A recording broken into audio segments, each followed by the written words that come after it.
is hello everybody. We are live with no commercial Your interruptions. connection's a little sticking, but good evening to the Worldwide Viewing Audience. Cool. All right. We are live. There we go. Yeah, and hello everybody. Brought to you without commercial interruption from the internet, from YouTube and Facebook. That great, grand, and glorious combination. You may want to turn up your volume just a little bit, Zenny. Say again, please. Say again, please. Turn up your volume a little bit. Oh, my volume? It's loud in here. You can't hear me? You may want to turn up your volume a little bit. Yeah. Wait a minute. You mean? Your connection's very shaky right now, bud. Really? Hold on a sec. Yeah. Can you hear me now? I can hear you loud and clear. Yes, I can hear you loud and clear. Good. All right, we're good then. Yeah, I can hear you loud and clear. Let's knock this out. Let's go. Yeah. You got it. Woohoo! Hey everybody, we are actually live, and how are you doing? I'm just gonna open up the other watch page. Forgive the slightly late start, but there's a few personal matters I had to get out of the way. And such is life, right? Hello everybody. And there's been, oh boy, I see what the problem is here. An eventful day, to say the least. So we've got there, you know what really burns me up, Godfather? I gotta get this off my chest. Okay, so y'all, get up quick, man. Let's go. Y'all know me, and I know you. And the only reason I was late is my mom lost. I think I know who you are. I believe I met you before. I think so. But you know what? The only reason this is starting at just a few minutes late is because my poor mom lost her purse, and the stream is okay. It'll get better. Oh no, Zenny. Oh no. Yeah. And so I had to help her find it. That was first priority. You found it for her. Yeah, I did. And it was in the bathroom. And her find it. That was first priority. You found it for her. Yeah, I did. And it was in the bathroom. And her find. Yep. And there we are. So got that on mute. Hey everybody. Hi Karen. Everybody is here. Woohoo! We've got it lined up. And we're in action. Hello everybody. Godfather, talk to me. Say something. You talk to me. You got our items in front of you. We got a lot to discuss, my man. We got everything. Godfather, give us the latest news. Yes. And my apologies for. Well, hey, let's just. Well, go ahead, Zinni. I was gonna say my apologies for being tardy. But hate to see my poor mom trying to find stuff like that. So I had to. Well, thank God you helped your mother. Yeah. And then let's just start off by saying hello to the Worldwide Viewing Audience supporting the Zenny 62 YouTube and the Godfather, the NFL's finest, Forever Oakland. We are always honored to be present live, connecting with folks, feeling our energy. And tonight we're going to have another energy-full show. So we're excited. And just a reminder. Is that some true? of the items we're discussing. Is that true? There's something that Zenny's going to share with somebody, a new item that he's going to share with everybody. Also, we are kicking off our first preseason home tailgate on Ma Valley this Friday, August 18th, 2017, 7 p.m. and on the corner of the Holy Ground, 66th Avenue and Coliseum Way. We have people coming from everywhere for a preseason game. We have tons of food, tons of Forever Oakland potluck. So for all of you that are going to be in town, we're kicking off 7 o'clock this Friday night. We're going to do our first overnight tailgate into game day Saturday. So if you're in town Friday night, come on through. If you're in town Saturday, come on through. Come break bread with the Godfather Gourmet. Come break bread with our Forever Oakland family. It's good times. We're spreading the vibe. And it starts here on the Zenny 62 show. Hey, Godfather, tell them the location for those who may have never been to the Coliseum but are coming down for the first time. Yeah, well, basically, for those who don't know, here's the actual numerical address.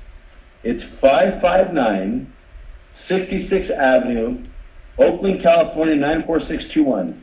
So if you have never been to Mob Alley, which is the corner of 66th Avenue and Coliseum Way, it's the holy ground of holy grounds in all the NFL. It's directly across the street from the 66th Avenue entrance into the Coliseum. It's 559 66th Avenue, Oakland, California, 94621. We are on a dirt island, which we call Mob Alley. Mob means making Oakland better. Right in front of two businesses. One of the businesses are called K Upholstery. The other business is called Sherwin-Williams Paint Store. And you'll see our canopies and our Forever Oakland banner and our Make Oakland banner proudly displayed with smoke, barbecue, satellite dish, TV, music. We bring it all, man. So, and this is, in our opinion, this is the #1 outdoor international venue, not just in the NFL, but sports. And it supports and it preserves and it protects the greatest culture of people and fans worldwide, the Oakland Worldwide Nation, through the NFL's finest, Mob Alley. So that's where we're located. We kick things off 7 o'clock on Friday night. I had to give a shout outs. Rudy Gomez says, hello, Godfather, as does Joshua A.G. Barry Lee. Thank you for sending a tweet, Mr. Lee. Karen Christensen, thank you for the investment the other night and welcome. Karen Christensen from Oregon. Welcome to the mob. John Marks, my fellow Comic-Con partner in crime to be. I'm foreshadowing an idea for John Marks, another conversation. Kook Snipe is showering us. You can't see this, Godfather, but it's hilarious. In fact, you know what? I ought to turn this. In fact, you know what, Godfather? You got to look at this, right? Look at this. This is what Kook Snipe has put down here. This is. Whoops, that's me. Excuse me. Kook Snipes in the house. Woo! See that? He's got is that a pickle and a burger? And is he saying he wants a Zenny 62 burger? Is that a banana? Whatever that is there. I can't quite close up on it. see, Kook Snipe is working with the Godfather this weekend to create the gourmet.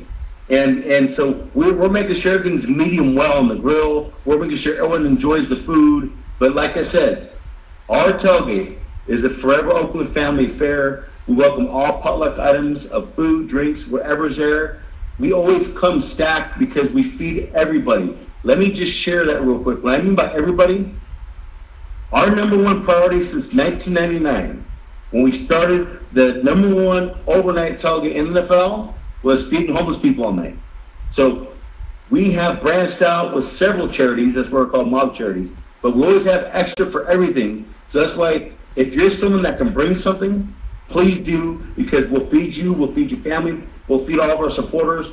We feed fire department, we feed the police, we feed politicians, we feed people that are city workers, we feed the businesses, we feed the homeless population, we feed everybody. NFL execs, remember that? Remember Grubman, you fed him too. Oh, well, yeah, I mean, Eric Grubman came through as well and had a little bite, so that reputation is real. And it's very hands-on, it's very beautiful. And if you haven't been there at night, we have a bonfire, we have music, the weather's gorgeous right now, and then we have people who want to become official. So if you're coming to town, our membership dues isn't money, our membership dues isn't sign up on a sheet. Our membership dues is to become an official, lifetime 66 Monster. You have to do one overnight tailgate a year. Once you do your official overnight tailgate, you camp out with us. It's kid-friendly, drug-free, drama-free. And not only that, if you remember last week's show, Zenny, we had a picture of OPD with one of our supporters from Seattle and myself. We have friends in the police department, some of the good police that are in Oakland, who come through, and it's like our own hired-on security night. They come through to check up on us, no matter if it's 9 o'clock at night, 2 in the morning, 3 in the morning, because it's one of the safest places to be in East Oakland. They encourage that. And when they come through to make sure everything's good with us and our supporters, we talk shop, we tell them how it's going on Mob Alley, and they tell us what's going on in the streets of East Oakland, West Oakland, if it's quiet, if it's a little more violent. So we have just such a dynamic theme that goes on. That's why it's, when you get to experience that process, you're in. So we're excited that we're kicking this off this Friday night. Hey, moderators, block Kaylee Lett. Now, moving along, we've got a great great lineup of people here that are already, we've got 17 watching right now. It's been climbing to 20. And this is amazing, Godfather. Hey, so what time, I think someone said, yeah, what time should they assemble? You mean come to Ma Valley? Yes, sir. Avengers assemble. We always kick off our Ma Valley. We kick off our Ma Valley tailgate 7 p.m. and on. So anytime from 7 p.m. and on Friday night, come on through. So wait, that's it. Now, can I bring something if I'm coming along and I want to like bring DiGiorno pizza or something like that? You guys can bring whatever we want. All we encourage is positive energy. Yes. We recommend bring chairs, bring your family, bring your grandparents. We have a bonfire too where you can roast marshmallows, have s'mores, Hershey bars, bring your sticks. Have a smile, have a positive attitude, and get ready to have one of the greatest times of your life, but we always welcome in items of such. We don't allow drugs. When people want to do their green thing, they go around the corner because we have media that show up. See, we have working relationships. We're not just a fan group that sets up. Let me paint the picture. We're one of the most well-known community-driven organizations that combines community organizations and fandom as one. And we've had that long-standing standard at the highest level in the Oakland River Nation for many years. So we have charities that come through. We have media cameras that come through. We have kids that come through. We have grandparents that come through. So we keep a respectfulness about what we do. And as long as people respect it, then everything's beautiful. So from 7 p.m. and on, feel free to bring whatever you'd like to bring.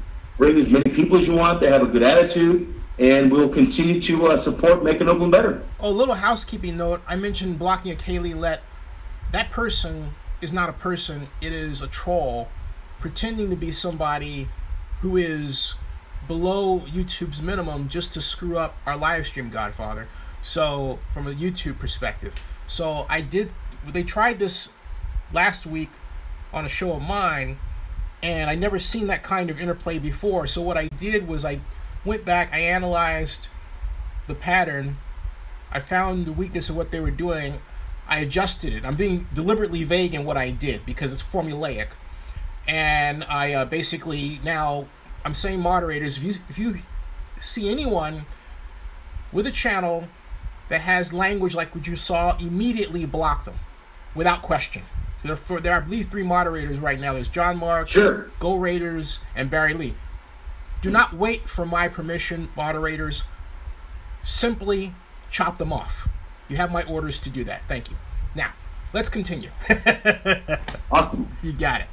Now, I got some news for you. I got some big news for you. Sit. I want to hear it. All right. Well, ears. All right. Okay. You may have heard that a group of investors bought 2.5 acres of property in Las Vegas near the Strip, right? And no, tell me more about that. That's why we want to get our Vegas news from you. Sure. Now, this was brought to my attention originally by 2 people. First of all, Baus and one other person, and then Dr. Death. I finally saw the article myself at the Las Vegas Review-Journal. A number of people here actually asked me about it as well. Yurt asked me about it the other night. But to cut to the chase, this property is such that it costs, get this, it costs $2.9 million an acre. All right, an acre. That's what they bought it for. Now, why is that important? Because, as you know, the Raiders have to go off and find enough land to, for want of a better term, house 14,000 parking spaces, right? So let's do a little quick. Let's do a little quick figuring. The average parking lot is 210 square feet in size. All right. We have to have, or the Raiders have to have, 14,000 of them in Las Vegas. Okay, 14,000. So you take 210 times 14,000. That gives you the total square feet that you need, right? Then you divide that by 43,560. What is that? That's the square feet of 1 acre. That gets you 67 acres. Then you multiply the 67 acres times the 2.9 million. It comes to $195 million, buddy. The Raiders have to pay $195 million. And guess what? That price is going up because there's so much speculation. All right? I have talked about the Raiders having to deal with unforeseen costs. Here's a new one. Because at first, all right, they thought they could get away with having a handful of parking spaces and maybe no one would say anything, that the Clark County slapped the regulations on them. The planners call it a variance. In other words, their idea of a variance is to say, oh, okay, Raiders, you don't have to have your parking spaces adjacent to the stadium. You can go off anywhere you can and find them. But in allowing that so-called variance, the planners have created two problems for the Raiders. The Oakland Raiders have to find that property somewhere or some combination, and then guess what? They got to figure out a way to get their fans from those spaces to the stadium. So you got two problems. First of all, you got to pay for the land. The second of all, you got to figure out a transportation system that you didn't have to deal with before. Stay in Oakland. And here's why. Because in Oakland, there's no such problem. You and I both know. In Oakland, we have the #1 hub in all the sports. That's right. That's right. Yeah. And that's not including, get this, that parking number that I laid on you, that does not include, yes, that is not transportation. Don't confuse the two, folks. That's correct. Off-site, non-transportation infrastructure. Senate Bill 1 says that the developer has to pay an, quote, adequate, unquote, amount of off-site transportation infrastructure.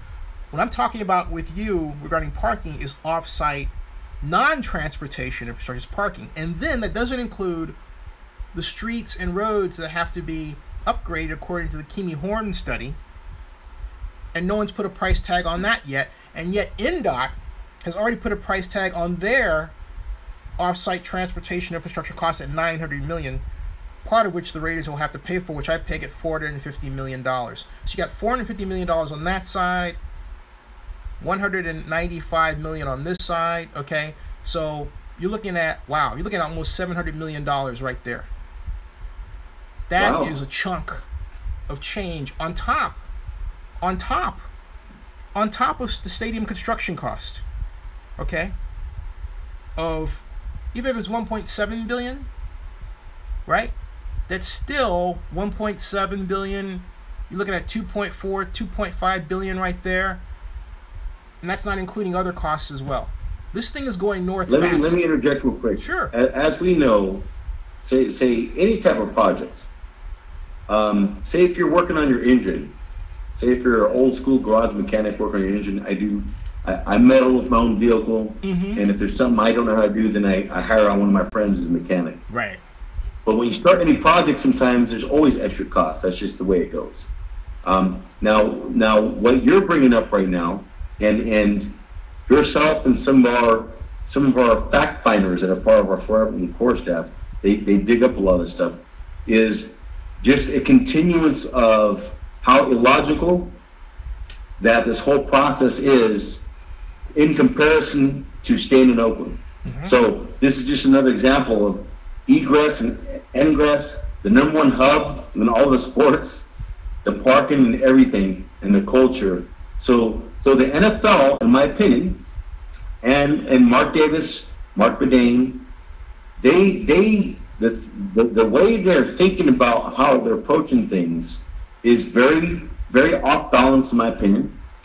And outside of the Raiders thing, and I think the difficulties that themselves are going to have with this path they're trying to, lay out and fulfill. There's these other fires right now going around the NFL with St. Louis and with the Kaepernick boycott thing going on. So I just think, and I said this leading up to the vote, and especially the day of that vote, we're both at the Biltmore in Arizona. I think the NFL has started just disconnecting themselves to cultures, disconnecting themselves to fans, and they don't seem like the most savvy individuals with a lot of things they're doing right now. So at some point, just like there's going to be extra costs to potentially this Vegas thing as it grows, the NFL has these extra things they're building around them right now, and I think it's going to create some snags for them. Here's the so thing. What you're sharing right now, right. I think this is part of that process of potential snags. Here's the thing. I got to say this as an unabashed NFL fan with all the problems. As a person who's known the commissioner since '97, I remain a loyalist with this proviso, okay? Not everybody in the NFL agrees with what's going on. I know I've talked to NFL staffers, okay? I was about to name a name or two. I'm not going to, I got to watch it. Yeah. Here's my issue with that, Denny. Here's my issue. Go ahead. Yeah, bring it. I cross paths with owners and others around the owners that don't agree with it as well. But they should have showed that on March 27th. And what it shows is even the NFL league succumbed to peer pressure. Mm-hmm. And in this day and age, where I'm seeing a division of people that have strength and people who follow. Right. And or people who succumb to social media pressure or what their friends think. And thankfully for us, and I stress this ever since I created this organization, and we made mistakes as we go, but we just keep going. We don't believe in drama. We don't believe in creating problems for people. This whole idea of peer pressure, and now some of the NFL owners rethinking this whole process, these are the kind of things where it's going to create problems for them. Yeah. With what they're trying to do, let alone what other entities are trying to do. So the whole peer pressure thing in this day and age, to me, is ridiculous. And I'm just glad that the 66 Mob Forever Oakland are core supporters that have faith and believe. I'm glad we're on the right side of things. You should have seen the Chargers hosting the Seahawks game. I almost cried. I had to leave the house and go to the gym. I couldn't watch that travesty of a contest played in a stadium too small, half full. It was an insult to the National Football League. It's not an NFL stadium. No, it was an insult to the National Football League. I mean, this whole relocation process last 2 years. Yeah. And how they're doing things, and you're pulling up a team with one of the strongest identities in all sports, striving to put it somewhere where it has no business. Right. And you know what? This is something I want the viewers to hear loud and clear. For those who are in support of following them wherever they go, you're going to see how the NFL and Mark Davis Raiders don't care about you either. So those of us that are from here, we're not just fans. Myself personally, my organization has working relationships. I'm not the type of guy that I'll just follow an entity when we're deeply rooted here for a reason. And it's one of the most multicultural areas, one of the most diverse areas with all kinds of food. The loyalty of Oakland, Alameda County, Northern California, our supporters worldwide have already proven itself. When we're 0-10 and we went 3-13 one year, the following year we went 7-9, we finally got 12-4. So the fact that the NFL elite and Jerry Jones and Robert Kraft, they have the most influence on the situation, in my opinion, with how certain things are going down. But it's going to show that their mentality isn't healthy.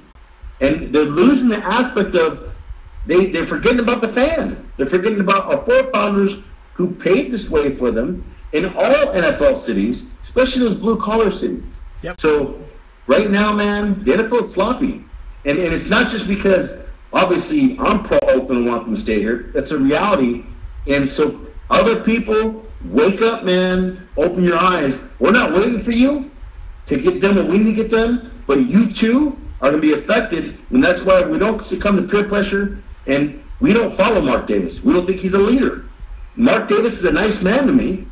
Mark Davis has a high level of respect for me, and you know that, Zenny. Mm-hmm. And when he and I talk, we'll be nice, because I knew his dad. I had utmost respect for Al. So we have a deep, rich history, but he's not a leader. And he's being led by other folks who don't have the best interests of our greatest culture. And that's what's happening, folks. And we're striving to make you aware of that. Just like the problems in Charlottesville, just like the problems of racism, there's a lot of problems going on. You got to open your eyes. And with this NFL thing, There's a huge problem going on with a group of people who think they can do these things to cultures and to cities and extort money, and it's gonna come to an abrupt stop. And here in Oakland are fighters. Mm-hmm. We stand for things. We've been renowned for years through generations of people who stand up for doing what's right. And right now, the new era of Forever Oakland, we're doing what our forefathers did back in the 60s and 70s, and we're going to push it to the fullest, and the NFL is wrong. Yep. They're illogical, they're wrong, and we can't support that, and we can't follow that. Hey, not only that. Hey, the champ is here. T. Cooper. The champ is here. The champ is here. Tor Cooper, the Raider heavyweight champ. Mr. Supporter of Forever Oakland as well. How's it going, Tor? You know your Godfather loves you, man. Who else is in the house? Do we have some of our other staff in the house? We have 33 watching. We have quite a bit, and it's going to go north. I haven't even tweeted out yet. In fact, let me, while you're asking that, nice. And they make their known. Barry Lee has tweeted. As you do your tweet, I'll keep on going. You got it. Please talk. Keep talking. Yeah. So another thing, too, folks, along with kicking off the first preseason tailgate on my body this Friday night, we have what's called the Make Oakland Better Charity Festival, which kicks off the regular season home opener Thursday night, September 14th, 7 p.m. and on, all through Black Sunday, September 17th, when thousands of people will be coming to Oakland, when people always get excited about the home opener. And our tailgate is going to have a lot of charities. It's going to be unbelievable. We're going to have the media out there. We kick it off that Thursday night, September 14th. We have different things going on every day. And the following day, on Friday, September 15th, our core group that are there Thursday night and the Friday, and those who are coming to town, we're all congregating across the street into the Oracle for this upcoming JPA meeting, Joint Powers Authority, that is extremely important for them to get behind our citizen-driven initiative. So all these things are happening the next 30 to 45 days, a lot going on, as well as we still have all these auction items. Next show and the show after, we're going to be talking about it, because I believe the week leading up to, or 2 weeks leading up to the Make Oakland Better Charity Festival and leading up to the JPA meeting is when we'll auction them off so people can make their bid to the GoFundMe.com/We Stand With Oakland. GoFundMe.com/We Stand With Oakland. That is the time that we'll have you guys make your bids, get those items. We'll get them to you as well. And lastly, we have something special that I'm still waiting for Zenny to share with everybody. It's kind of something to what he's wearing, but it's not being displayed. So Zenny, you got to introduce people to your new t-shirt, man. All right, Beyond the Investors, folks, this is the newest Zenny 62 t-shirt. This is actually Godfather Griz's idea.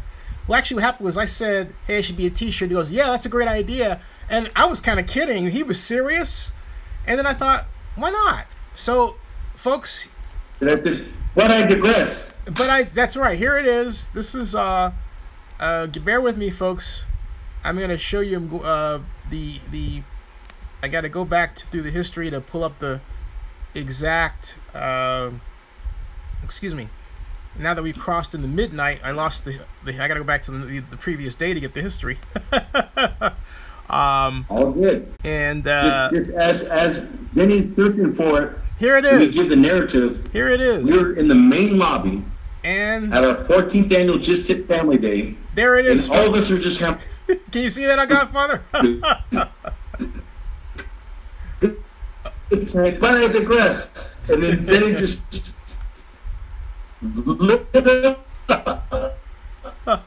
That's it, folks. Smile. Here these things come creatively. So I'm sure you're showing your folks now what it looks like, correct? Yeah. In fact, you look in the little box there. You can see it as well. Look in your. Actually, you can't see that, can you? It's one way. But yeah, it's. Just make sure you show your viewers. I haven't seen it. I think it looks awesome. They can see. Does it include shipping? Yeah, Kook Snipe. It does. We need all your investors to buy this shirt up. You want to support the Zenny 62 show?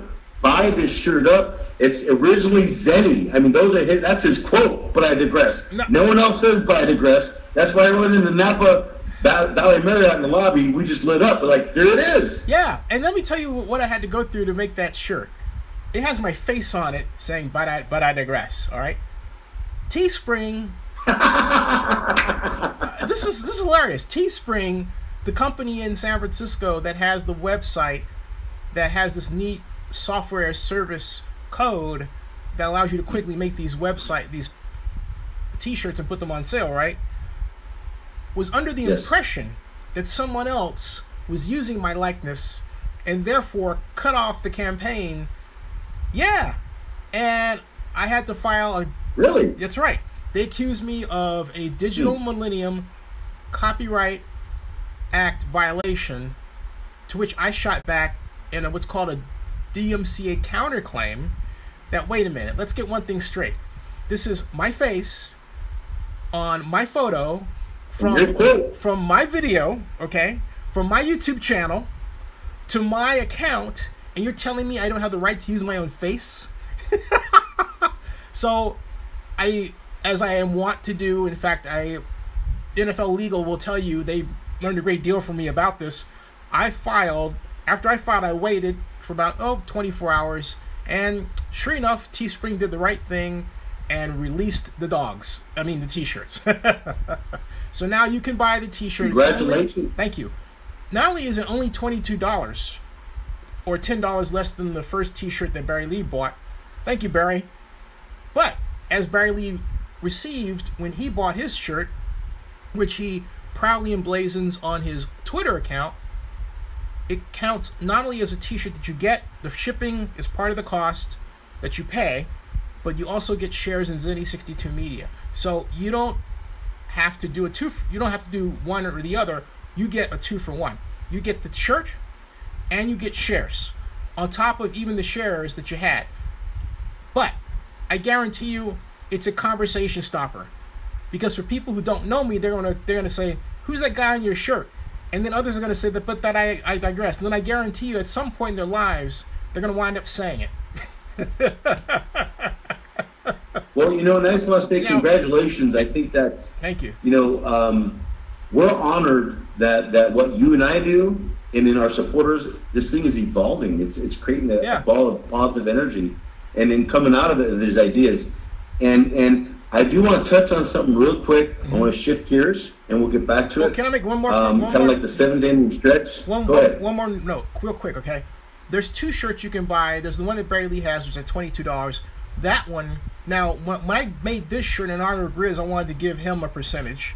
But he said, just wait to build up, and then I'll go. Well, yeah, but we're not concerned about that right now. Okay, fine. We just want to make sure you get your shirts out to your investors, and we'll figure that out. Thank you. Thank you. Now, the other shirt, the one that Barry Lee bought, 10%. Goes to Code of Support. Code of Support is a wonderful nonprofit ran by my longtime friend and gorgeous woman, Christy Coffin. I just have to say that because she is inside and out. And I'm trying to catch my breath as I think about her because she's such a wonderful person. Her company helps military veterans who've come home who ran up on hard times. Some are homeless. Some have ran into mental issues.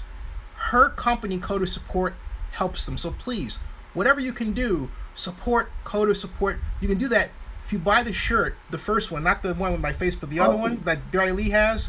10% goes to Code of Support. Please help them. It's a wonderful organization doing great things like Forever Oakland. There you go. Thank you. You got it. And this just I want to touch base real quick and let your viewers know that I think my lovely Monica and I feel comfortable. Monica's grandmother, that Monica is very close to. Monica Lynn's my lady, folks, who's the godmother of the 66 Mile Forever Oakland. God bless her. Her grandmother, who's 95 years old, who's had great health, great genes, had a little accident about a week ago, who fell, broke her shoulder, broke her hand. So her family's working around the clock in the hospital. She's in rehab right now. She finally had some sleep today. So we just want to put it out there. If we could just take 10 seconds to pray for Grandma Carmen Sanchez. So if you don't mind, Zenny. Not at all. Of course not.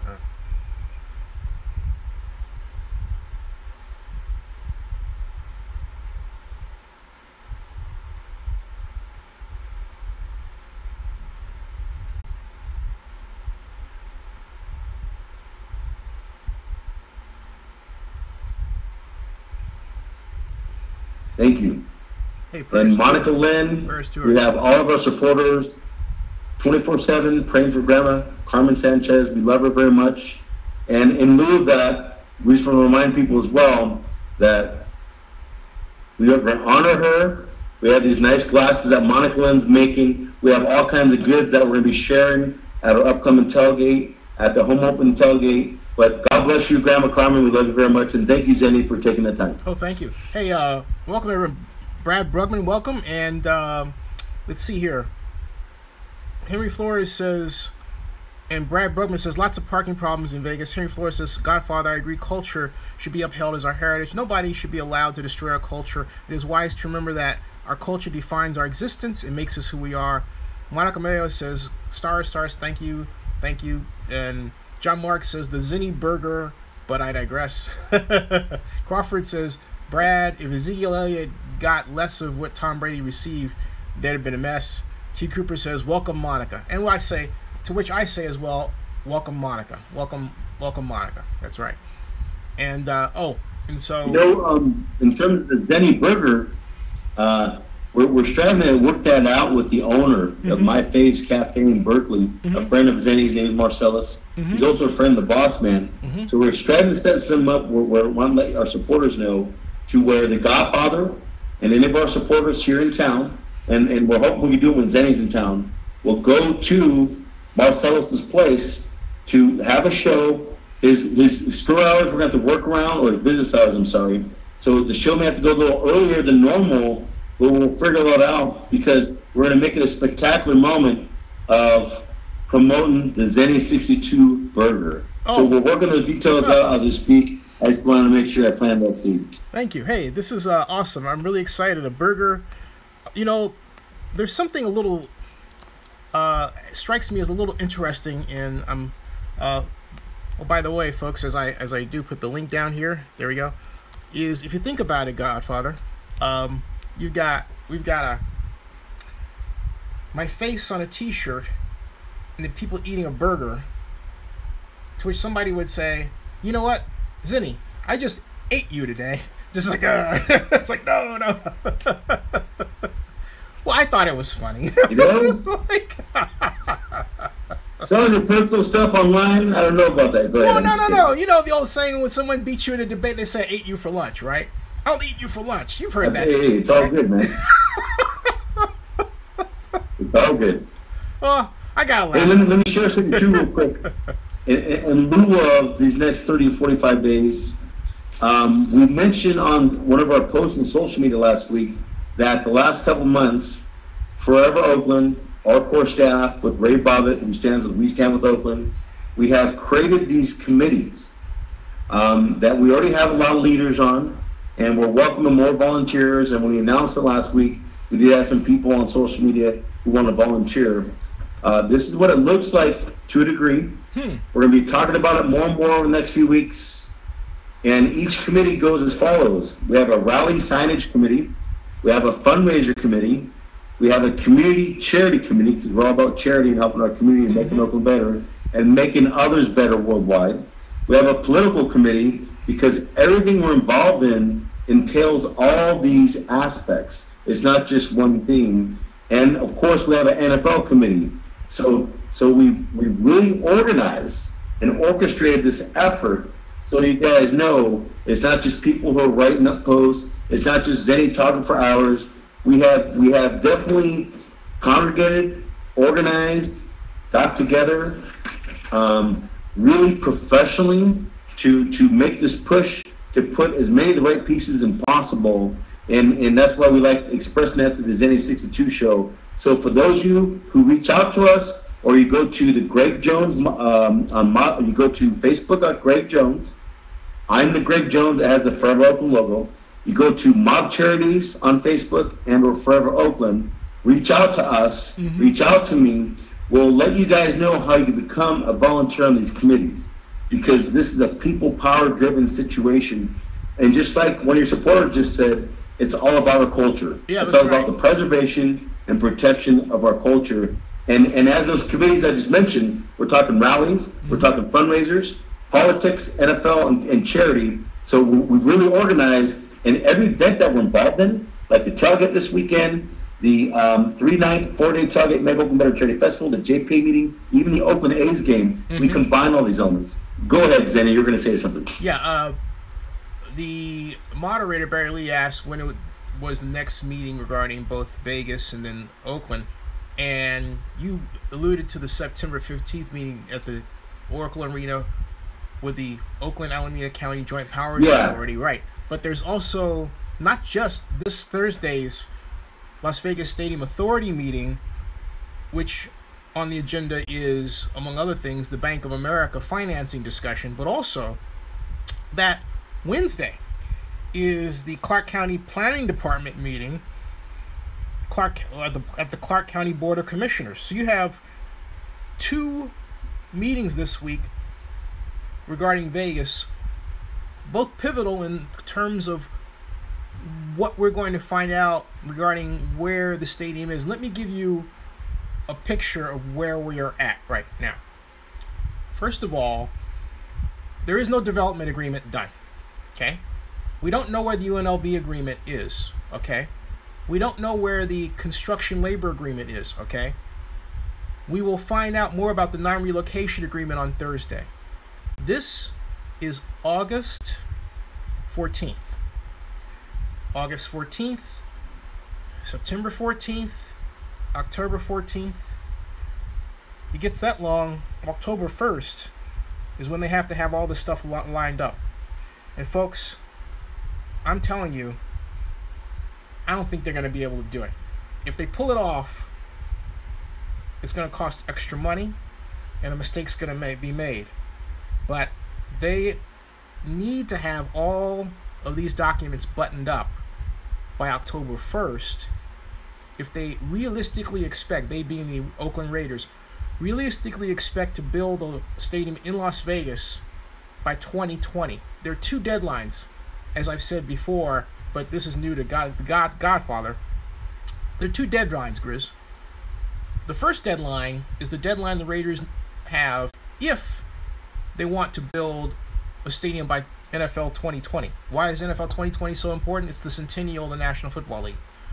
Now, if they don't make that, they can still go ahead and do all that is necessary to try and build the stadium. But the second deadline was established by the Nevada legislature in October of 2016, specifically October 17th, when it passed the Southern Nevada Tourism and Investment Act. And that is when they did that, they then tossed to Clark County, because they're under something called Dillon's Rule, which means the legislature basically runs the state, okay, instead including taxes in the counties. They said, hey, Clark County, you have to impose this hotel tax, and when you pass it, that's when the clock starts ticking. Now, what's the clock?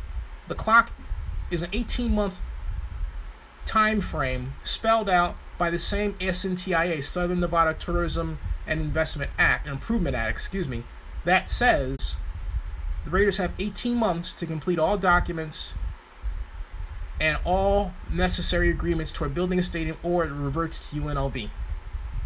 Okay? They have 2 deadlines. When did the 18 months start again? It started, thank you, November 17th, 2016. That day when the Clark County Board of Commissioners approved the 88% of 1% hotel tax that will be used to fuel the bond issue that goes to paying for stadium construction. That's separate from the Bank of America issue, by the way. Separate. So they have 2 deadlines. So you're saying that so basically that deadline for them to make sure it doesn't, UNLV don't take over, did you say is that in May of 2018? They have to have that fulfilled by May of 2018? That deadline is May 16th, 2018. That's when, that's hey, you know what day that is? What day is that? You mean specifically? Godfather's birthday. Whoa! Are you kidding me? I'll be 21 years old on May 16th, my people. 21 years old. That's the time of the Bulls. That's your That's birthday? when Bulls run unplayed. That's your birthday? That's Yes. crazy. First of all, happy early Well, birthday. let's hope it works out for the right reasons. But yeah, but you know what? It sounds like some magic juju here. You know, it's got to be like. I hope so. Give me a thumbs up. Did you tell Mark Davis that? Did you say, hey, Mark Davis, my birthday happens to be on the date of your deadline? No, Mark Davis' birthday is 2 to 3 days after mine. You're kidding. You guys ever had Yeah. a joint birthday party or anything in the past before all this started? No. We just, like I said, we have a history, just a little history. Yeah. So, like us, even right now, just so you guys know, if Mark sat down with me, he's gonna be very respectful. I'll be respectful with him, but he knows where he stands, and I know where I stand. So I gotta keep it professional, but stay focused. And one thing I'll let you folks know is our group will not succumb to any peer pressure from anybody. Mm-hmm. Now, Raider We Flea won't be says, compromised. no, We won't be compromised. yeah, and Raider Flea says that Raider Flea asks, hey, Zinni, don't they have to have the money in place too? Well, let me basically explain something. There's money that's already being gotten in place, and that's for stadium construction. Okay? Let me make this really simple because someone told me, Guy, you kind of like it. All right, I'll make this really, really simple, all right? You don't want them to kill the stadium because if they kill the stadium, then UNLV doesn't get a stadium. So you've got competing parties. So you have people who want UNLV to get their stadium and are basically using the Raiders. I'm being blunt here. So don't think at some point someone in the government's going to pull a plug on this. No. What you have to look for is how many conditions are being heaped on the Raiders that add additional cost to this project. The question is, how much can they stand before they break? How much is too much? I don't yet know the answer to that question, but I'll tell you this. This is already the most, from an infrastructure perspective, the most expensive project in NFL history.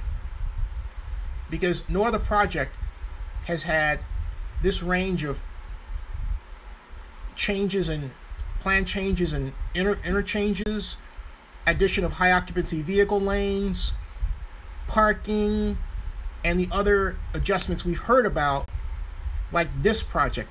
Because the NFL and the Oakland Raiders are trying to fit a square stadium peg and around Las Vegas, really not even Las Vegas, unincorporated section of Clark County.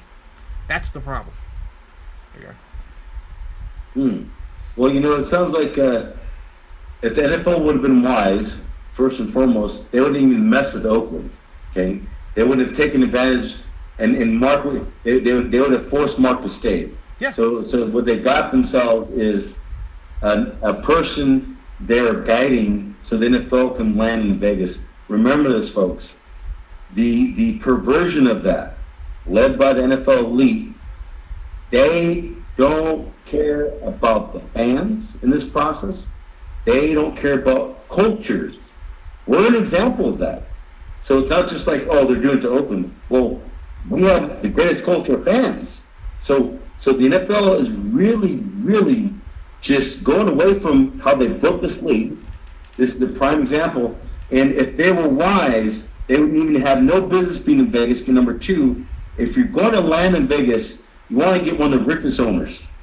It's Dan Kroenke, someone else who could absorb that. So from what you're saying, Zenny, if this is one of the most expensive projects in NFL history, from an the infrastructure NFL is standpoint, really going to they have to figure out.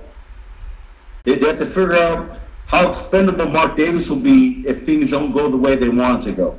We were right. And There you go. not only that, the Raiders have to figure out, and I think Henry Flores asked me, Zinni, where would I rate the Vegas deal on a scale of zero being good and 10 being bad? I'd rate it an 11. And I'm saying that because of the consistently increasing cost envelope with this project. What do I mean by that? I mean this. We were told that it was 1.9. No, you said good or bad. So you're going beyond good? No, he said 0 being bad and 10 being, he said 0 being good and 10 being bad. He got the scale, the reverse. So I just went with the scale. But this is Henry Flores. Oh, I got you. Go ahead. Right. So my point is that. Exactly. If it was me, I'd say below 0. It's worse in Green Bay weather, below 0. Go ahead. But the point is, and someone mentioned Jerry, or as people like to call it, Jerry World in Dallas. I went to University of Texas at Arlington. I know the freeway system down there. That freeway system is large enough, and has been large enough for decades, to handle stadium traffic. Las Vegas, in unincorporated Clark County where I-15 is not that large. So you have to add new interchanges, new lanes, high occupancy vehicle lanes, and if you take a look at an aerial view of the Las Vegas Strip as it stands today, it's starting to look like one particular area that people refer to when they think something is becoming highly urban, Manhattan. And when you look at where the Las Vegas Strip is in the north downtown as well, to the airport, and then you start filling in the holes with not just the Raiders Stadium, but the other projects that are approved, it spells big mess. And then again, I say this. The Raiders parking issue, the cost is only going up. And it's going up because the Clark County planners, look, let me make it simple again. In Oakland, government has paid for the infrastructure on the site. There's no other improvement that has to be done around it because, as you know, Griz, we've handled that for decades, right? But the Raiders are being made to pay for everything that they didn't have to pay for in Oakland. That's what's going on. None of it makes sense. None of it makes sense whatsoever. None of it makes sense. And it blows away this whole idea that the $750 million was a gift. It turned out to be a curse. Because the amount of money that they're going to have to spend off-site, both for transportation and costs and non-transportation costs, is going to come to almost equal that subsidy for the stadium construction, okay? And they have to cough that up. The whole purpose, the NFL purpose of public money, is so that the team can have enough free money to pay for players, all right? But as the costs go up on the Raiders off-site, be it for transportation or for parking, it cuts into that. And so the deal begins to look, let me put it this way, the deal begins to go from being in the black to being into the red. The question is, how much into the red are the Raiders not only willing to go, but how much can they go, and how much will the NFL let them go, as opposed to saying, you know what, you need to stay in Oakland. Because if you don't, you're going to wind up broke, and it's not going to serve our purpose. And here's the other huge problem. No one knows how much money sponsors are going to pony up for that stadium. The mark they have to shoot for is $1 billion. That's what why? Because they have to pay off the Bank of America loan if they expect to be successful. And then on the other hand, Bank of America has an issue. Is Bank of America going to increase its line of credit to handle this ever rising offsite cost? That's the question that should be asked if you're looking for what should happen at the Stadium Authority meeting. If the board doesn't ask that question, the board is lame. I'm being honest with you. I know people don't like that terminology. Sometimes I say things that are a bit too blunt, but you won't forget it. The Las Vegas Stadium Authority board will be lame if they do not ask the question, hey, Bank of America, are you going to help finance these off-site infrastructure improvements? That's the question of the day for me. Well, here's something interesting. So, being who you are, I'm assuming you'll pay attention to these meetings in Vegas, and we'll have a good discussion about that next Monday. Oh, absolutely. What I want to finish touching on real quick, and I'm good for about another 10 minutes, and the show is great. Thank you. And then I have some people on the side who are saying, great show, but I stay focused to where you can see me looking at you. Oh, hold on there for a second. Hold on. Oh, okay. So I want to remind folks, I felt that, man. part of our movement of protecting our culture covers many bases, and I just touched on those committees. We are actually not only going to be addressing the NFL and the Raiders, we're addressing our own home turf as well. We're addressing politicians. We're addressing issues that need to take place in this community. So we're doing an overall cleaning, an overhaul, if you will. This citizen-driven initiative of protecting our identity is the umbrella of a total overhaul. And we have some of the most committed, some of the highest intelligent folks like Zenny, our core group. We released a PR response team a couple weeks ago. We just have all these different parts moving on the right page, going the right direction, I'm sorry, and ultimately making Oakland better forever. So we're still in our prime right now. We want to make a path here in this community that has so many wonderful things, and it has some things that need cleaning up. Like, we have a violence problem, we have a homeless problem, just like every other inner city. But where our push is to push all the powers that be to address what needs to be addressed. The same way we're going to make our push toward the NFL, for the Raiders, we're making it toward our politicians as well. And we have a groundswell of people behind us. And in this time and age right now, we believe there's a big division going on. I'm not a religious guy, so I'll state that for the record. But I consider myself very spiritual. And I think in this time and age, and you look around you, there's a bigger division between light forces and dark forces, however way you identify that. Sure is. And the light forces are the folks, no matter what they do, they're more grounded. They're bonding with the right network of people. And then there's negative forces, just like weeds in your garden, just like negative thoughts in your head. To keep a fertile ground in your garden, to keep your mind clear, you have to always keep yourself clear of negative energy. You have to keep the weeds out of your garden. And right now, so there's two things going on the planet, and it's affecting all these different circles. It's affecting what we're doing. It's affecting other entities. It affected what happened in Charlotte the other day. This is all real stuff, and it's all eye-opening. So we strive to be on the right side spiritually if we're addressing the NFL, if we're dealing with the politicians, if we're dealing with violence, if we're dealing with homelessness. We take all this seriously. That's why we have these committees, and we're deeply heartfelt type of folks. So I just want to remind you folks, we're just not fans. This is a lifestyle, this is our culture, and we're identifying all these things to ultimately make Oakland better forever, of retaining our identity, of recouping any losses, of making sure that Coliseum site is utilized for professional football for lifetime. The Oakland A's, who have a new president, David Cavill, who's actually changed the whole aura of that organization, making it more Oakland. The Oakland A's are more likely moving off-site. They're looking elsewhere, staying in Oakland, but moving off-site.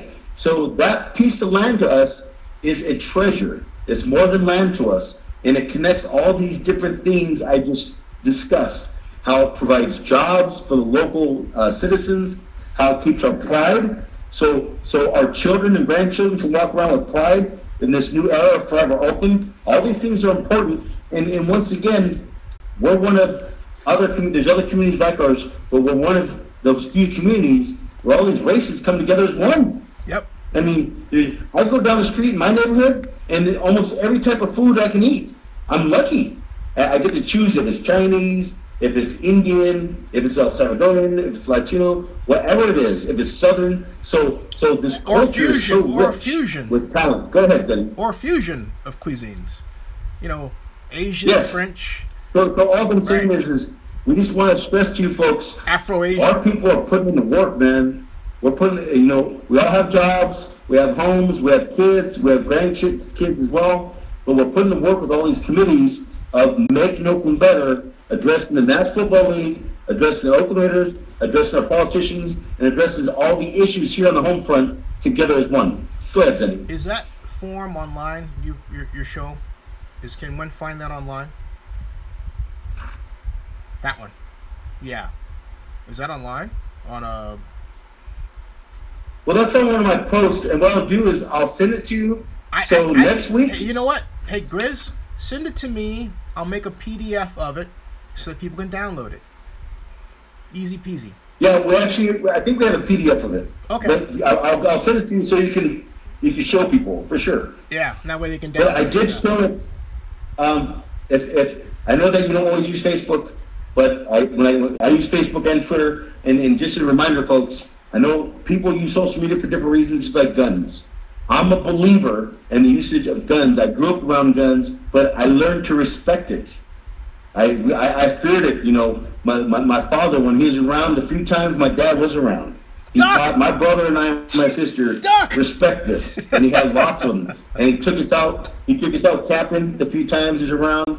He taught us how to survive and be resourceful. It's amazing that we host these type of tailgates we do now in drawing upon our strengths. But my point being is, it's how it's used.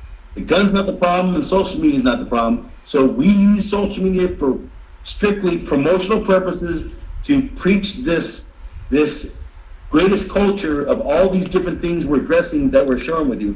We don't slander, we don't spread negativity, but we'll fight injustice, you know, like we do. So Twitter, to me, I utilize to just repost my Facebook. I use Facebook, but when I tag you, Zenny, on Facebook, and I'm starting to tag you in Twitter as well, it'll show we tagged you today with this sheet.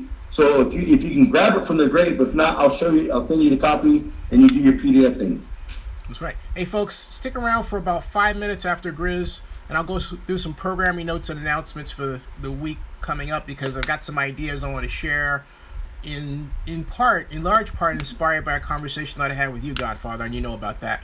So I'm quite excited to share that, but I don't want to take away from that right now. So but I'm telling people, stick around for some exciting news. You're gonna share a Godfather thought process? Hey, we better end the show with that. I want to hear what this is. Okay. You're holding out? All right. It's something that came out of my mouth and you're holding out? Hey, hold on here. Hold on. All right, I'll just say right now. So share with us. The same art show with your... I'm going to start different live streams. In fact, John Marks and I are big Comic-Con fans, and Barry Lee's a big horror fan. So I want to start a stream that's devoted to horror movies. You know? And the reason is, it's a very practical reason for it. I am a horror movie buff a long time. So is John Marks. We talk about creature features. I'm sure of the 40 or 30 people on here, there are others who are as well. Everybody remembers where they were when they first saw Godzilla. Everyone remembers where they were when they first heard about Frankenstein. You know, these creatures and others like Jason and Freddy have left an indelible mark on our culture.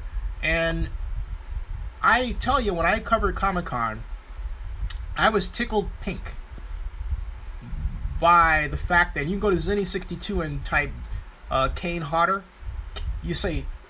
Many of you may say, who's Kane Hodder? But horror buffs know that Kane Hodder played Jason in Friday the 13th 5 times.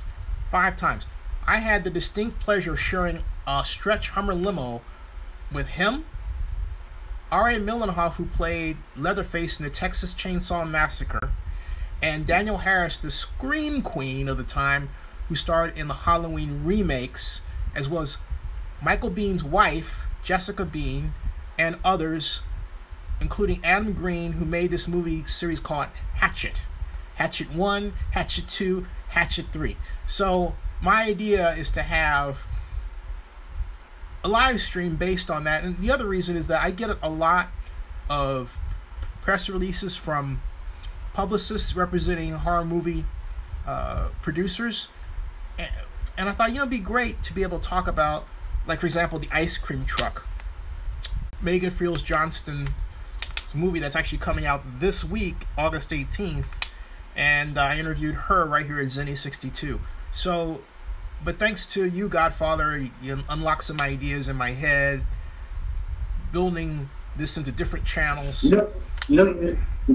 The beauty, and you're touching on something now I'll expand about, and I got a few more minutes, is this.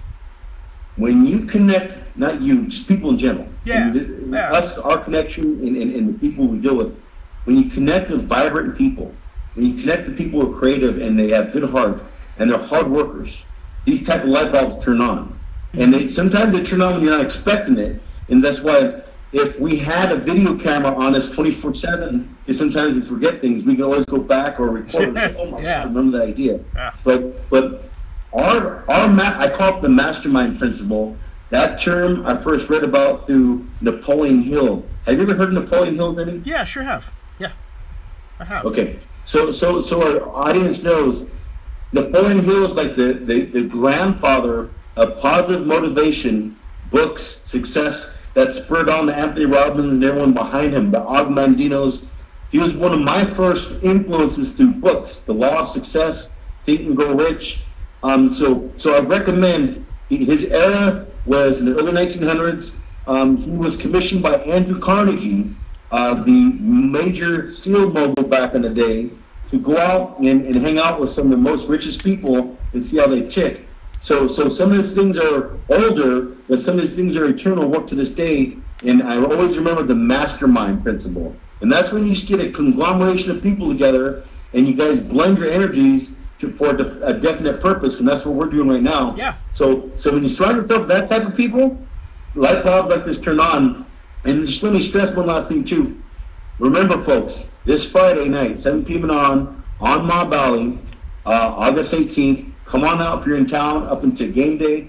Feel free to potluck any food and drinks. And we have another preseason game on Thursday, August 31st, home game. Godfather will be out there the Wednesday night before the Thursday, because the last preseason game of the year, the NFL tries to get each team a week and a half off before the regular season. Then, our Make Oakland Better Charity Festival, here's the beauty of the regular season home opener. We're actually going to have charities setting up with us Thursday, September 14th for 4 days. And we're using our last Game 5 Oakland A's promo. Outside of our staff, they're buying tickets for themselves. We're getting some businesses to buy blocks of tickets so Godfather and our staff can just give the charities that are present in Ma Valley tickets to go to the next A's game. So we have such a combination. And on September 15th, Friday at the Joint Powers Authority, all you pro-Oakland folks that have been supporting us, we need you guys to pack the house. This meeting is so important that this body of people jump on board with what we're doing, and we know that anyone that comes through and supports us is positive. So deal with these entities. We need as much positive energy as possible to nudge them to do the right thing. And everything's going good right now, Zenny. So I just want to thank you for your forum. Congratulations on your new shirt. Thank you for all of our supporters that support Zenny62, all the mobsters in Forever Oakland supporters who always come in. I'll be talking to you guys next few days leading up to Friday. And thank you for prayers for Grandma Carmen Sanchez. That makes Monica, myself, and her family feel much better. And we know we can pray about all kinds of stuff, and we will continually do so. And just remember, folks, our greatest culture of people and fans worldwide, we're covering many bases to ultimately make Oakland better forever. Yep. So future generations can have professional Oaklander football here. We can clean up a lot of the problems, and that's why it's so important that your community holds on to its identity and sports, because it helps lower crime, it helps create jobs, it helps have civic pride, and we feel like we're wearing many hats. We feel like we're politicians. We feel like we'd be owners of football. We feel like we should sit on the NFL. That Forever Oakland should be. So we're going to keep this push, and we're going to keep pushing through Zenny62. So once again, Zenny, thank you so much for everything. Hey, thank you, sir. Thank you, sir. Hey, no problem. And lastly, if you guys ever need to get a hold of Forever Oakland to the phone, the Forever Oakland hotline is 510-679-7031. That's 510-679-7031. Outside of our Facebook and Twitter, you always make a phone call. We're so simple. We're so accessible. I just want to say, may the mob be with all of you, and continue all your investors and new investors to support Zenny62. Thank you, sir. Thank you. All right. You sticking around, or you going to bed? Well, I'm going to get off the show, but you go ahead and do your thing. Oh, okay. I do. Hey, man, I'll talk to you very soon. I'll see you. All right. Folks, stick around. Yeah, we'll probably talk tomorrow. All right. Hey, folks. Thank you. Thank you. Hey, love you, Griz. Thanks a lot, man. See ya. Folks, I'm going to just put up some links about the shirts. You can get both of them. And I have an announcement to make tomorrow about guests, all right? So we've got Sunday, I had invited, as you may remember, Dr. Death on, and Dr. Death had a personal matter he had to tend to, right? Well, Dr. Death is going to join us tomorrow, or today, depending on which side of the time frame you're on. Dr. Death will be here 8:30 p.m., okay? I'm not gone yet, John Marks. I'm still here. Dr. Death will be here 8:30 p.m. Tuesday, all right? Tuesday. So come on back. Dr. Death will be in the house. And it should be, no, excuse me, what am I talking about? It will be a gas. It will be actually gas. Then the very next day, the very next night, I'm going to have my longtime friend, Melissa Rubin, on to talk about Baltimore Ravens. That's right, the Baltimore Ravens, okay? So we're going to talk about, yeah, thank you, John Mark, support and invest in Zenny62. And in fact, having said that, whatever you can invest is more than appreciated. And there's the link right there. Now, in addition, it should pop up. Interesting, the link didn't pop up. It usually does pop up in my stream here, but it didn't before. That's interesting. I'll work on that. But yeah, Ravens. We're an NFL channel, all NFL, and so yeah, the Ravens. So, but invest in also, come on back. We're also going to talk about Colin Kaepernick, she and I. Melissa is a longtime blogger. She's a diehard Ravens fan. And it's going to be great. So we got Dr. Death Tuesday night. Melissa Rubin Wednesday night. Thursday, it'll be me, unless, of course, I get a guest nailed down. But that's how it works out right now. I've tried to get Bill Romanowski. Haven't heard back from him. Working on that.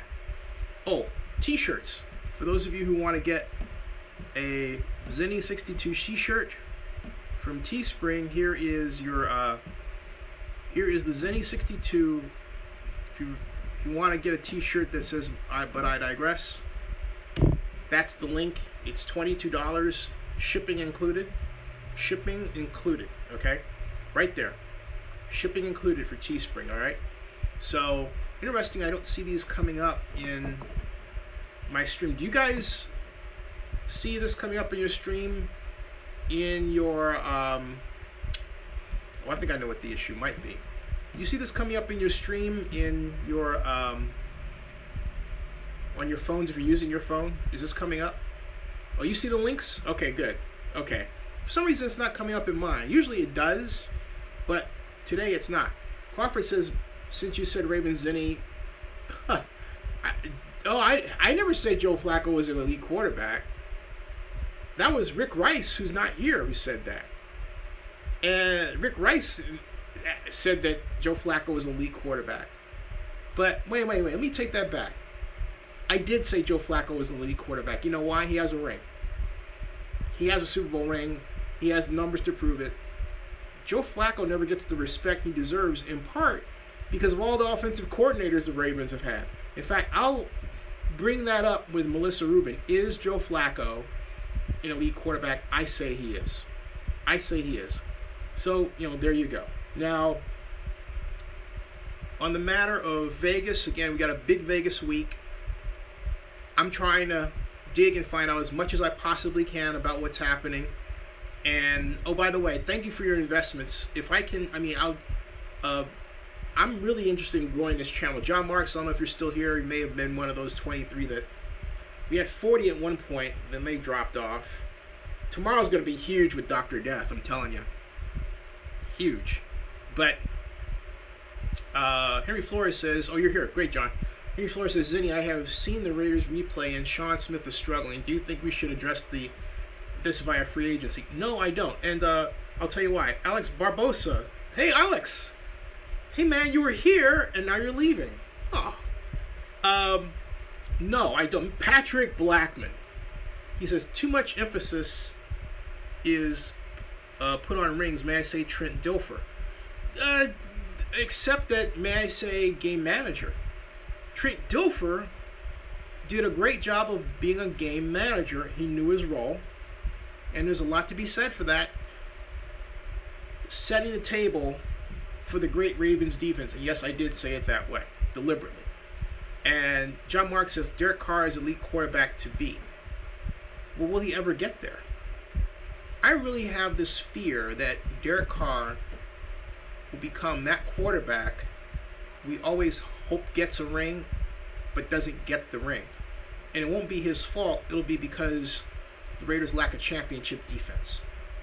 Now, this gets back to the question that Mr. Blackman asked me about Mr. Smith and trade. I believe it was Mr. Blackman. No, it was, and so, or Crawford says, could this mean the Raiders pursue a trade for a corner? The Raiders' problem isn't the secondary. The Raiders' problem is pass rush technique. And I'm going to break out a part of the live stream I made the other night where I talk about and show the Raiders' problems in pass rush technique. That's the problem. Look at how the Arizona Cardinals rush the passer. Look at how the Ravens rush the passer. One of the Ravens' saving graces is their tremendous defensive line technique. They collapse the pocket like few others do. They get off the ball fast. In fact, this group of Ravens gets off the ball so fast, I'm going to say this straight out. The Ravens are going to be a threat for the playoffs this year if they don't take the AFC Central. And yeah, I did say that because the Ravens' defense is just frighteningly good. It really is. And when I say frighteningly good, I mean frighteningly quick off the ball. They really are. So watch the Ravens. If they continue that kind of play through the preseason, when the regular season comes, look out. I'm just saying, look out. All right? So John Mark says, do we need to protest in Vegas? Just let it, you know what? Let it play out. Let it play out. Because, again, the poison pill for the Vegas project is the expense of the off-site costs, both transportation and non-transportation. So let it play out. Okay? Let it play out. Be civil. Brad Brugman says, Ravens play a 3-4 defense, don't they? The Raiders tried to do that. It's not the... No, Brad, it's not 3-4-4-3. It's how you play the defense. When I say technique, it's such concerns as when you come off the ball, do you lean in? Are your pads low versus the offensive line? Those are the two questions you ask yourself in watching defensive lines play. When you ask them that and you evaluate what the Raiders have done thus far, you have to say the Raiders' performance is subpar, and the results show it. The results show it. All right. Henry Flores says, Zinni, do you think Ken Norton will be replaced if they get off to a bad start? And will he be by new coach acquisitions? I don't. If that happens, Ken Norton will be a sad scapegoat for the desires of his boss, Jack Del Rio. And Jack Del Rio has to be held responsible for this because Del Rio sets the defense tone. Pure and simple. If he has, I mean, look, you don't bring in a guy and then allow him to install a defense that doesn't work on his own. That doesn't happen. The standard pattern is you bring in someone, if you consider them a defensive specialist, like a Buddy Ryan, and you leave them alone. But if you don't, as a head coach, you bring in someone that mirrors your philosophy.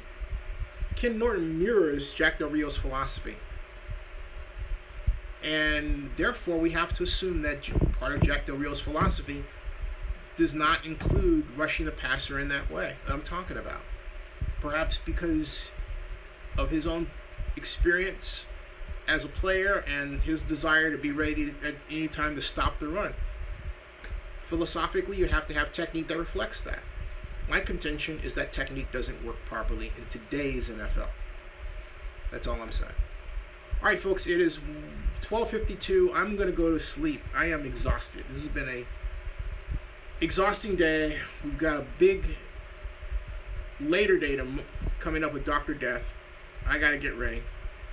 So, Big Eightful says, on a good note, Kook Snipes is right. Money is the root of all evil. Crawford says, does Del Rio need to call the defense plays if things get sour? It's not calling the plays. I want to emphasize, it's not the plays, it's the technique. What I mean by that is how low to the ground you go, how you get off the ball, how you get off on the snap, where your pads are, how low they are, how you engage with your arms and how you push away. Those things don't change with respect to 3-4 versus 4-3. And I say that, think about the numbers, think about what I'm saying. Because some of you might think 3-4 and you have in your head Oklahoma. But I can set up a 4-3 alignment or even front, as Coach Landry would call it, Tom Landry from the Cowboys, with 3 down linemen. So think about what I'm saying. And then I made a video about how the Indianapolis Colts failed to stop Dwayne Washington and the Detroit Lions because they had their linebackers 3.5 yards off the ball, and the linebackers are trying to fill their holes rather than, especially the middle linebacker, doing what a middle linebackers historically trained to do, which is stop the runner wherever this runner goes. It was awful play. Anyway, I gotta go to bed. Good night, everybody. Good night. Good night, everybody. And thank you for your investment, Kook Snipe. And anybody who wants to invest, even if it's $1, $2 out the door, or buy a t-shirt, there's Teespring, all right? Teespring, you get the t-shirt and you get the shares. But you get a cool t-shirt that says, "But I digress," with my face on it. Okay, so if you want to make sure you see, here's the shirt. If you haven't seen the shirt again, let me show you the shirt on the way out, all right? Let me show you the shirt on the way out, folks. This is the shirt right here. There it is. Isn't that cool? Zenny 62, "But I digress" t-shirt. See that? Imagine wearing that in your town, in your gym or your place of business, your eatery. Get the shirt, please. All right. Dr. Death on Tuesday. Good night, everybody. I'll see ya.